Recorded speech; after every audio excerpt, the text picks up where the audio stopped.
Well, I don't think they'd listen to me. I mean, I think clearly we wanted to run against Biden. You know, I've been dealing with Biden since I've been governor. It's just the reality is he shouldn't have run in 2020. He was in the basement. He used COVID to be able to do that. And then it's really people have seen the decline over these years. It's just the reality. And when he agreed to do that debate, I told people, I was like, you know, get your popcorn out. This is not going to go well. And it was probably, it's I think without question, the most consequential presidential debate in history because, and I said it the night after the debate when we were on TV, I said his campaign ended tonight. It will either officially end at the convention when they pick a new nominee, or it will officially end when he loses in November, because there was no way he was going to be able to win. And so, you know, as a Republican, you know, I wanted them to stick with Biden. I didn't think they would. I knew that this was likely going to be something. And so, to me, I think that the Trump-Vance ticket was an incredibly strong position, you know, against Biden. I think that they can beat whoever comes, but Biden was the guy we went against. Now, if I had to pick someone once Biden stepped, I would probably pick Harris to run against. I think that she's been, her tenure as VP has been disastrous. She was put in charge of the border. The media was running with that in 21. Harris will be the oversee border. Now they're saying, oh no, she wasn't overseeing border. And these are the same reporters who wrote 4 years ago are now writing the opposite. They're running interference for her because of all the failures. That border ranks near the top of the failures of the Biden-Harris administration. And so she was there. If you go back and watch her statements for when she was running for president in the 2020 cycle, I mean, she basically said, have an open border. She wants taxpayer-funded health care and benefits for illegal aliens.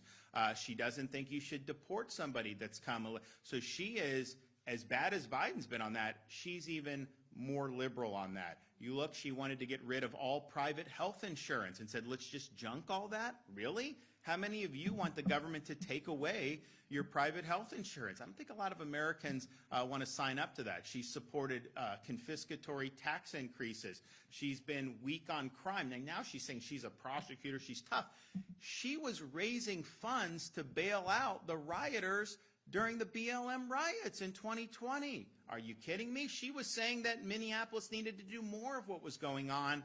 So I don't think who she picks is going to make a difference. Now, I've also said, and this is just true, the media turned on Biden after that debate. They had basically tried to cover it. If you had said Biden wasn't up to the job 3 months ago, they would say you're a conspiracy theorist. Then once it was made bare for the whole world to see, they immediately started saying, hey, this guy's got to go. So they knifed him in the back, and they've been going after him. But they're not doing that because they're trying to help Trump. They're doing that because they want the Dems to have a better candidate so that they can beat Trump. And so they are going to elevate Harris, if she ends up being it, in ways that I think is going to, like, people like me are going to be like, you got to be kidding me. But that's what's going to happen. So Republicans need to be prepared. I also think it's possible that, you know, if Harris falls on her face over the next few weeks, I think it's absolutely possible that they go a different direction at the convention. Remember, these are just these delegates can vote who they want to. They're pledging now, but if some of the powers that be say, no, we need to go in a different direction. So I think it's going to be a very interesting 3 or 4 weeks in the political scene.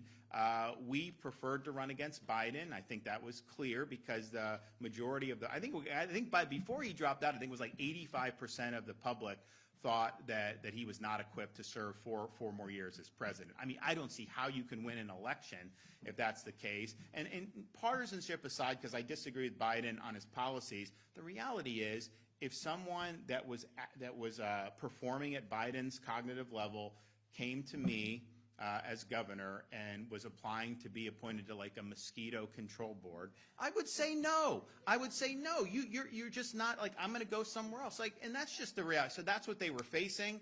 That was an insurmountable hurdle, and so they pushed him out. But I like our chances better. Although I will say that, look, I'm not going to give advice about VP, but I will say this. You're starting to hear it on I think CNN and some of these others. You know, you have this governor in Pennsylvania. I don't know much about him.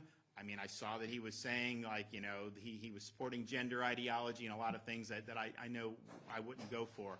But people are saying in the media and on the left, well, she can't pick him, you know, because he's Jewish. And I'm just thinking to myself, what does this country come to, or what does this Democrat Party come to, when in order to win the election, they have to virtue signal to the Hamas caucus? That is unacceptable. And if you have to virtue signal to the Hamas caucus to win an election, you should not win that election.